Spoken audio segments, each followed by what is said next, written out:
The last 48 years, we've provided safe, sober, transitional living for homeless men and women seeking a brand new life away from drugs and alcohol. The residents who come through those doors, literally almost a few weeks later, you start to see a spark in their eye, and then you start to see a smile.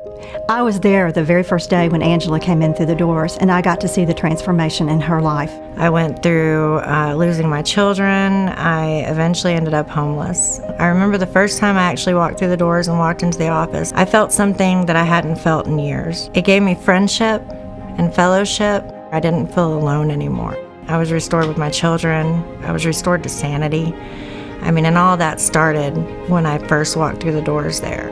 For that newcomer that is lost, it has an unbelievable sense of home. When I arrived in 2014, the building was so dilapidated that we were concerned about keeping the doors open. The first really professional group that came on board with us was HKS. They designed all of our architectural plans, and then when we were ready to start calling for help, then people believed in us because we had something to show them about what we wanted for our future. The older facility was over 50 years old, and the life safety issues, the sprinkler systems. If you can build a facility that is more welcoming, it's clean, it essentially honors them as they go through their rehabilitation process. A charity project's the kind of job that we all really want to do because we're finally able to give something back to the communities. And once the subcontractors knew what we were asking for and why we were asking for it, they jumped on board. We didn't even have to ask twice. The 24 Hour Club was a joint venture with Austin Commercial, Balfour Beatty and Beck. Well, we had a lot of neighborhood people come around and ask, hey, this is 24 Hour Club.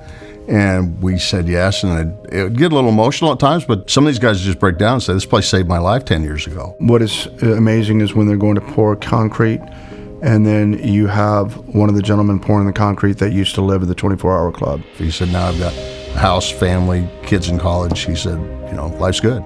A lot of the subcontractors, through their heartfelt generosity, funded all of their work for free. To those that have been given a lot is expected. That has been the philosophy of each one of the companies that gave an enormous amount of time, effort, sweat to make this facility work, and for that we're very, very grateful. When the new facility opens, throughout the rehabilitation community, it will be a best-in-class, A-plus type facility. First time we're having a community room. Our recovery room is twice the size. So we will be having 1,000 community people coming in every week to come to our 30 recovery meetings. We're trying to make certain that we have enough dollars in a maintenance fund to take care of the building going forward. We built it not for a company to do business, but for people to turn their lives around. And that's significant. You're not just helping, one person, you're helping an entire community as a whole, because that's really the ultimate focus here, is to help that next person in line.